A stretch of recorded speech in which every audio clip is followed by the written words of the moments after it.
Hello everyone, I'm doing the recording of today's session slightly differently. I got a recording of the Zoom session that we did earlier this morning, but I've had to use my phone for the Zoom session today because I accidentally spilt water on my computer, which is a bit of a silly thing to do, and it's made it not work very well. So the recording of the session was a little bit small because it was using that camera. So I'm just doing a re-recording. If anybody wants the recording of the session, I can send it over to you, but I thought I'd do it again so that you can see things a little bit more clearly, and this might be a bit easier. So today we are using our materials kit. So you're going to need your materials bag and also a cup of water. Now the first thing we're going to start off with is we're just going to get something ready for later, and that is your growing water balls. They look like this. I've got a huge bag. You've just got a few of these. You don't need very many. And you should have 2 sea creatures. Now these things are similar. They don't look very similar at all, but the growing water balls and the sea creatures are both things which are super absorbent, or we could call them hydrophilic, and that's a word we're going to talk about a little bit more today. But to begin with, let's just call them super absorbent. It means they can soak up water and grow much bigger than they are. The growing animal takes about 3 days to grow, and the growing water balls take a few hours to grow. So they won't be finished by the end of this session, but we're going to start them growing by putting one of your growing animals into a cup of water and all of your growing water balls. Here's one that I did slightly earlier, so my water balls have already started to grow. So what you need to do now, you can pause the video if you want to, is just to put one of your sea creatures into the water and all of your growing water balls into the water. And then once you're ready, come back, put that to the side, and we're going to look at something else. Okay, now we're going to completely forget about that, and we're going to talk about a smart material. So for this, I need you to find your bag of beads. And inside that bag of beads is one bead that looks a little bit different to all the others. It's a bit bigger and a slightly different shape. Pause the video if you want to and have a look and see if you can find the special looking bead. I'm going to find my one. It looks like this one here. Now, it might not look very special. It's different to the others, but it might not look like anything particularly exciting. But it is special because if we put it in something called ultraviolet light, it will change colour. I wonder if any of you know a place that ultraviolet light comes from. I'll give you a few seconds to think. Sometimes people call it UV light, and people might talk about how it's a bit dangerous sometimes too. It's from the sun. Well done if you already thought of that, or maybe I was too quick for you. So if we put this special bead in sunlight, it will change colour. I can't tell you what colour it's going to go because they're all random. So some might go yellow. Those ones are a bit tricky to spot sometimes because it's not a particularly dark colour. Some might go purple. Some might go blue. There's all sorts of different colours. So what I'd like you to do now is to pause the video and then go and find some sunlight. That might be through a window. Sometimes it can work through a window. Or you might have to go and take it outside. Make sure you go somewhere nice and safe. So if you've got a back garden, that would be the best place. Or you could just stand at your door and hold it outside like that. Go and do that now and find out what colour it goes, and then come back. Okay, so I'm assuming that you've been to the sunlight and you've come back again. Hopefully your bead did change colour, and once you've come back in away from the ultraviolet light, it's probably gone back to being white again. When we did this session earlier, a few of the children had UV lights at home. Quite often you can get them for secret message pens. So it's like a pen where you write and it's invisible, and then you shine a light on it and the ink becomes visible. If that sounds familiar and you think you might have one of those at home, find the light, it's a kind of bluey purple colour, and shine it onto your bead, and the same thing will happen. That's another kind of ultraviolet light. So these will change colour in any ultraviolet light. We could call this a smart material because smart materials are things that change in response to their surroundings. I wonder if you can think of a good use for something that changes colour in ultraviolet light. I'll give you a few seconds to think, or you can pause the video if you want to think for a little bit longer. Now, earlier, I asked the same question to everybody, and one of the really good answers that came up was that we could actually use this to tell us when there's lots of ultraviolet light around. Today, it's not a particularly sunny day, so you probably found that it changed colour, but maybe wasn't a very dark colour. If it was a really bright sunny day, or if there was lots of ultraviolet light, it would go quite dark. Now, we need some ultraviolet light. As humans, we need a little bit. But too much can make our skin burn. It gives us a sunburn, and that's why we wear sun cream during the summer. So we could actually use this to make something that we could wear and we could have outside, and it'll tell us if we maybe need to put some sun cream on. So that's why in your bag you've got some more beads, all sorts of different colours, and some elastic. So you can either do this now, pause the video and do it now, or you can save it till later. But the reason I gave you those things was so that you can thread your special bead onto the elastic, and then you can choose, you can use all of the rest of them or just some of them. Choose a few more colours to go on, and then you can tie it around your wrist as a bracelet. And then you can wear it outside, and you'll probably find at night time, well, you'll definitely find at night time, there's no UV light because there's no sunlight. On a cloudy day, like today, there's a little bit of UV light, so it will go slightly change colour. And on a really bright sunny day, it will go really dark. And those are the kind of days where you need to make sure you've got some sun cream on, because there's too much UV light around at those times, more than we really need, and enough that it could hurt us. So you can either do that now, or you can carry on with the rest of this video and the other activities and finish your bracelet off later. I'm going to move on to looking at this. Now, in your bag, you've hopefully got either a picture of a flower or a picture of a blanket. It doesn't matter which one you've got. I chose these two different pictures because they are both things that we might want to make waterproof. That's probably a little bit strange, but because these are made of paper, and paper is definitely not waterproof. If you put water on paper, it goes all mushy and it breaks. I wonder, can you think of something from your bag that could turn this paper from being not waterproof to being waterproof? Have a think. Okay, pause the video if you're still thinking, because I'm about to tell you the answer. The answer is this thing, a wax crayon. Wax is something called hydrophobic. Hydro means water and phobic means scared. So hydrophobic means scared of water. And I know that's a little bit strange because a wax crayon can't be scared because it's not alive. We can be scared, but things that aren't alive can't be scared, can they? But that's just what the word means. It means water scared. And it means that wax will push water away.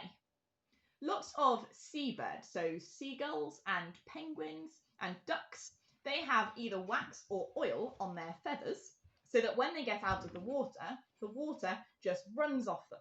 The wax and the oil pushes the water away and keeps them nice and dry. Somebody in the Zoom earlier said that they've got ducks at home, and they said exactly that happens. The water goes onto their feathers and it just runs off their back. So we're going to use the wax to make either our blanket or our flower, depending on which one you've got, hydrophobic, so that water will just run off it. So I'm going to colour mine in, and you can do the same. You need to colour it really, really hard. So if you colour it just a little bit and leave lots of gaps, then you'll find it won't work as well. So you need to get a really thick coating of wax over your flower. Just like this. I'll show you my one. I'm going to carry on colouring mine for a moment. just while you colour yours at the same time.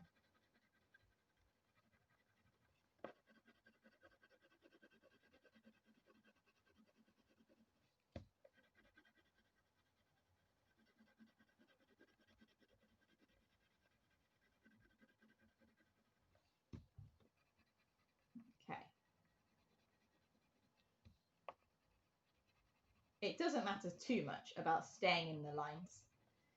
The picture is just for fun. If you wanted, you could have just done this, like I've done one, just scribbled on a piece of paper. It doesn't really matter. The most important bit is that I'm trying to be as thick as possible. My wax crayon is black. Yours might be a different colour. The colour doesn't matter.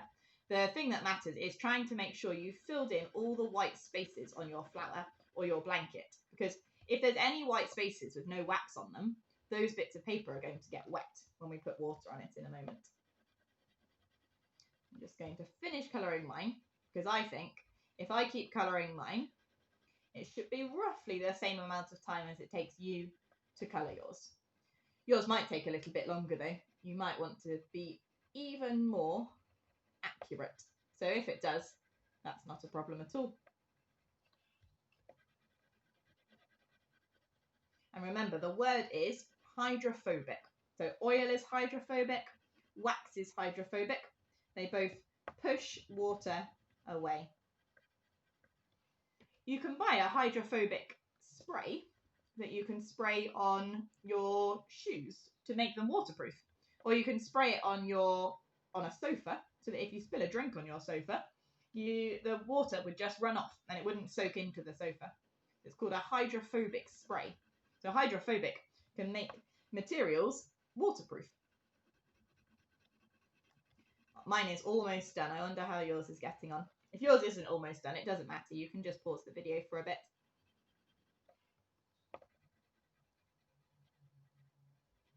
I think mine's maybe not completely perfect, but I think it's okay. It's not got too many white gaps. I'll just show you. So you can see a few white gaps. You might want to spend longer on yours and make it even more perfect.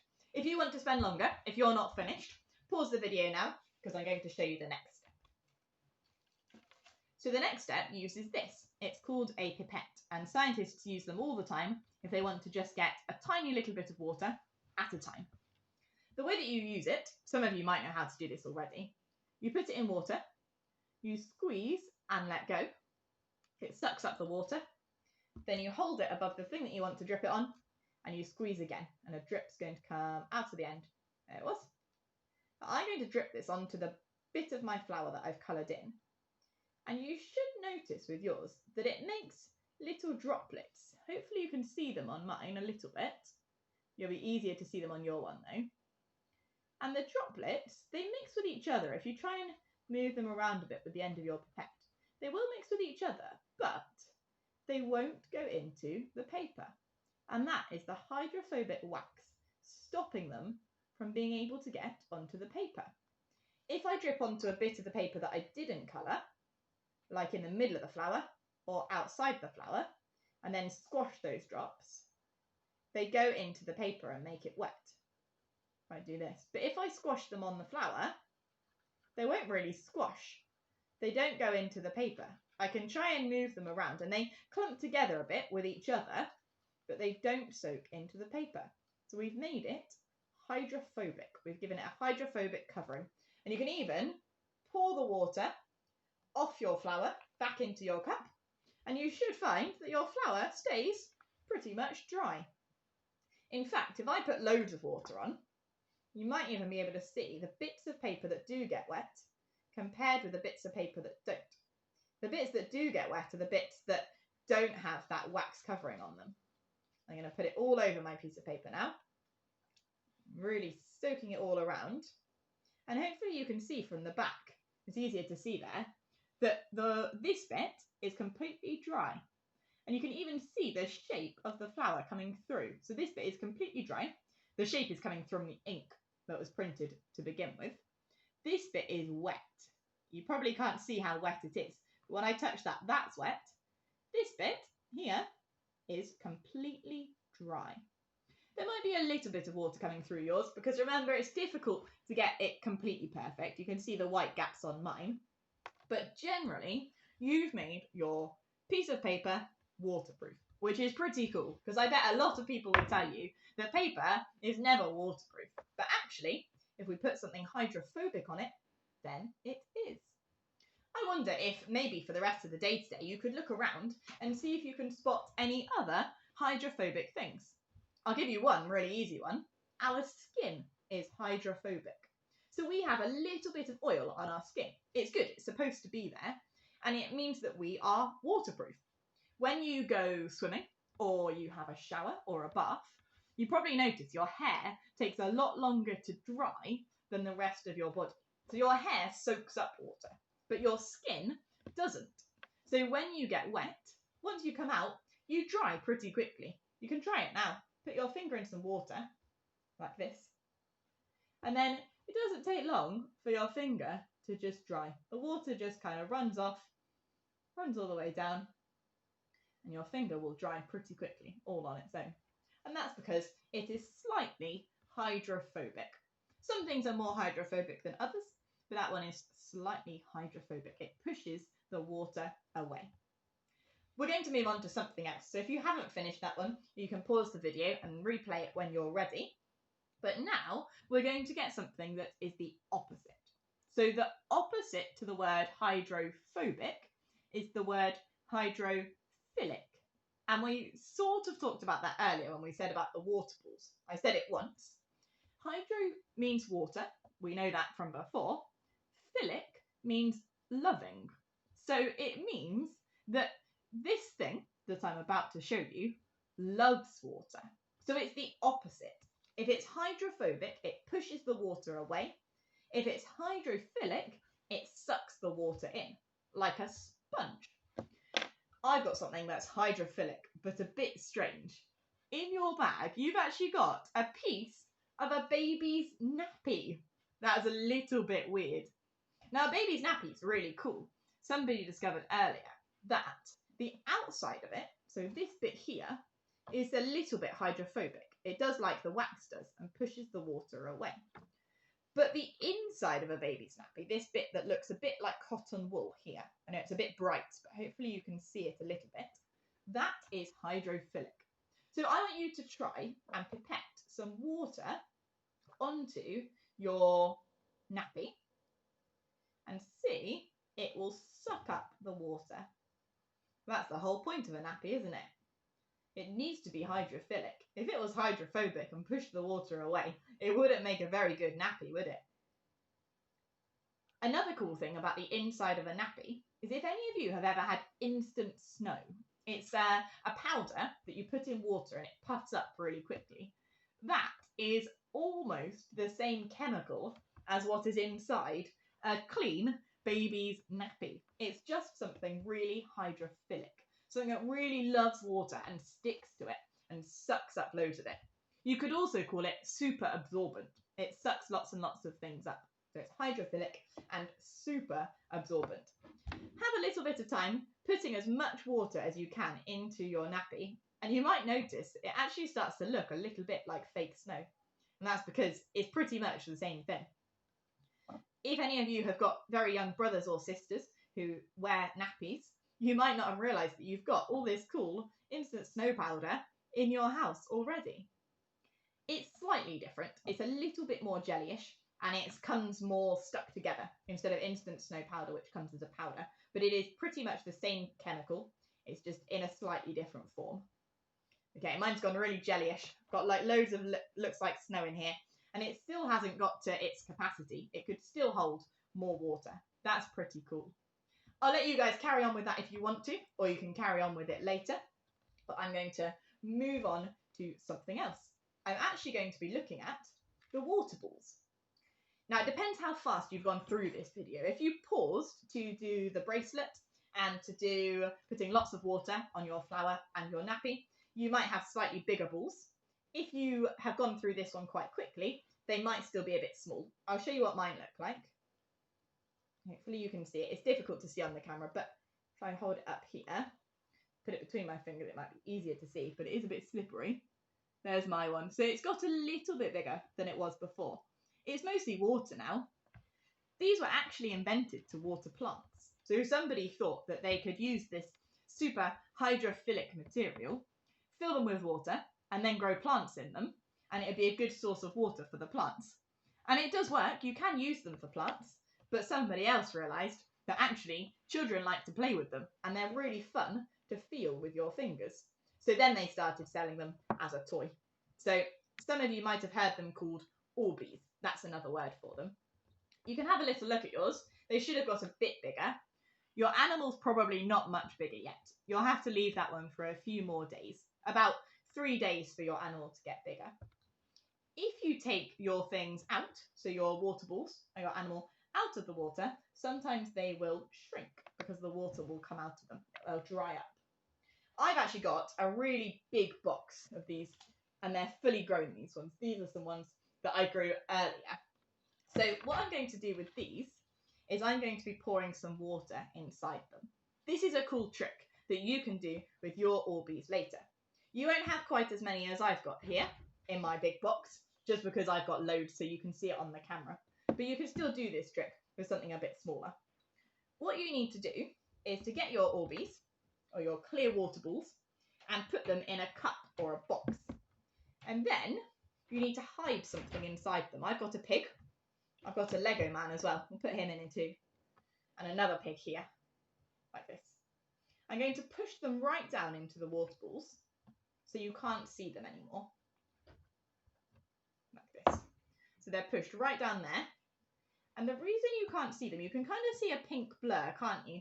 But the reason you can't see that it's a pig is because the light that shines through here, before it gets to my eyes, light coming from the ceiling, shines through the water balls, and the water balls scramble it. It's because the light's having to go through water, then air, then water, then air. It bounces around and it scrambles the picture, so you can't see them very well. I'll put my Lego man in as well. Then, you really can't see that one, can you? It's very difficult to see. I'm going to pour some water in. This will fill up the air gaps, and it should mean that you can see the pigs and the Lego man a bit more easily. And this is a cool trick you can do with yours once they're finished. Can you see the pig starting to become visible? And the Lego person in the middle as well. It might be a little bit difficult for you to see through the camera, but hopefully you can see those pig's eyes, and you can see that Lego person too. I put a few more in, sometimes the pigs start to float a bit.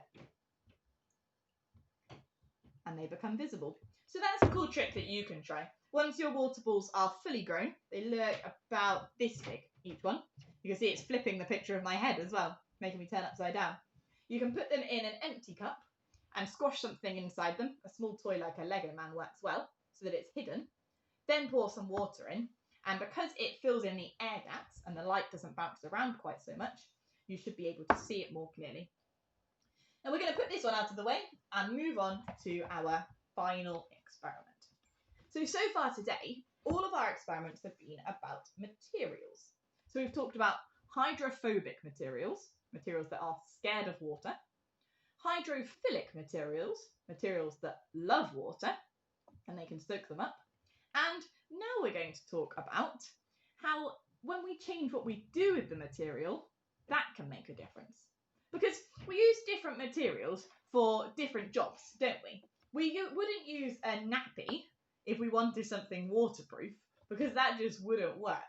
But we wouldn't use wax to make a nappy, because it wouldn't soak up anything. That wouldn't work for a baby's nappy, would it? So we need to choose different materials depending on what we're making. But we also need to do different things with the materials. So we're going to try and make a bridge. It's up to you if you want to do this along with me or just watch and then try it later, because you will need something to put your bridge on. I'm using 2 rolls of tape. And then the bridge itself is just going to be a piece of paper. I've got a spare piece of paper here. It's just scrap paper, which is why it's got writing on it. I'll put it like this, and hopefully if I put my hand underneath, you can see it's a bridge. Okay? So you should have a piece of paper in your bag, and you need to put that piece of paper over 2 supports. So you can either just watch me for now and do this later, or if you want to, pause the video and go and find 2 things of equal size to use as the support. You could find 2 glasses, 2 cups, 2 mugs, 2 tape rolls, anything really, and then come back again. Okay, now I want you to think in your heads, or you can tell the person that you're with, do you think that this would make a very strong bridge? Have a think. Some people might say yes, it feels quite strong. Others might say, well, it's quite bendy, paper's quite bendy, and so actually it's quite weak. The only way we can find out the answer is to test it. So I've got some sweets here. I've got some Starburst, but you don't have to use sweets for this one. I just wanted something that I've got lots of. So I've got lots of Starburst. And I'm going to count how many of these I can put. I'll put my hand underneath so you can see how many I can put on my bridge until it collapses. You can count with me if you want to. So you ready? So 1. Let's do another one. 2. Oh, it fell off. Let's try it again. That doesn't count. 2. 3. It's starting to dip in the middle, so I'm going to have to take my hand out to make sure it's not my hand that's holding it up. Oh, it's really starting to bend. Let's see what happens when we put in this last one. Oh, that was a little bit... Oh dear, I just touched it and it's fallen down. I can try again. No, 3 is just too many for my bridge. No, that wasn't very many. I hoped I might get a few more sweeps on that. Now actually, it's probably a little bit to do with the material. Paper is not particularly strong. It's probably not the best material to make a bridge out of. I know if I was walking over a bridge and it was made of paper, I'm not sure I'd want to go over it. But actually, there are ways that we can make materials stronger by changing their shape. I wonder if any of you know the strongest shape in the world. I'm going to give you 10 seconds, and I want you to think, or tell the person you're with, what do you think the strongest shape is? So 10, 9, 8, 7, 6, 5, 4, 3, 2, 1. The strongest shape is, give a little drum roll, a triangle. So triangles are the strongest shape, and scientists have known this for ages. That's why if you look at bridges or buildings, you'll normally find lots of triangles in them to make them really, really strong. Have a look at some bridges. If there's any bridges near you, you'll normally find lots and lots of triangles. Arches are quite strong too, so you might find lots of arches, but triangles are the strongest shape in the world. So if we could put some triangles in our piece of paper, hopefully we can make it stronger. I'll show you how to do it. You have to take your piece of paper and fold a little bit down from the top. Then you have to flip it round. Don't worry that mine's got writing on, it's just scrap paper. And fold it down again. Then you flip it and fold it down again. Then you flip it and fold it down again. And you keep going until you reach the end of your piece of paper. You'll notice from mine, it's starting to make some triangle shapes in the side. I've got a little one here that I did earlier. So again, it's just some scrap paper. I didn't worry too much about being neat, but if you are really neat, it will make it even stronger. And this is it, completely done. Then I open it back up again, and you see all those triangles. So if you want to, you can pause the video to have a go at doing that, or you can carry on watching mine. Last time we managed to fit 3 sweeps on. Let's see how many we can do this time. And remember, you can see my hand underneath so that you know that it's definitely still working. Okay, so 1, 2, 3. Oh look, it's already winning. It's already much stronger. 4, 5, 6, 7, 8, 9, 10, 11, 12, 13, 14, 15. I might run out of sweets at this rate. 16, 17, 18, 19, 20, 21. Oh, 2 fell off. Let's see if we can put them back on. That's 21, 22. Because the bridge didn't collapse, they just fell off. Look, my hand's still underneath. 23, 24, and it's still not collapsed, and I've run out of sweets. So you can see it's so much stronger. With your one, you can experiment and actually see how much weight you can put on before it collapses. I'm going to tell you why that works. I'll just take all of my sweets off first. So the reason that works is when we have a flat piece of paper, flatten it out again, and we put a weight in the middle, all the force goes in one place, okay? So I put a weight in the middle here, and it goes like this. All the force in one place. I'll show you it on my bridge support, like this. Just like that, and makes it collapse. Now when it's a triangle, if we push down on the top of a triangle, the force is actually shared out between, let's take a look at this triangle. If I push down on here, it shares the force. Some goes in this direction, some goes in this direction. So it splits it a little bit. And it's really difficult to squash a triangle because it splits the force between those two bits going down, between the two sides. So actually, the force isn't all in one place, which means that our bridge can hold so much more. So remember, if the force is in one place, like this, the bridge will collapse. But if the force is spread out across the whole bridge, it can hold a lot more because there's less weak points. So hopefully you can see the kind of material that you use is really, really important. If this was a real bridge going outside, I'm still not sure I'd want to walk on a bridge made out of paper. But also, what you do with your material is important too. Because if you make your material just completely flat or out of a different shape, it's not going to be as strong. So if strength is something that you're looking for, then turning it into triangles is something that you need to do. Have a look around at different towers. The Eiffel Tower, that's got lots of triangles in it. Towers and bridges often are made out of triangles. Now that's all we've got time for today, but hopefully you can have fun with your smart material bracelet, making things that are hydrophilic and hydrophobic, and also testing some bridges. And I will see you next week.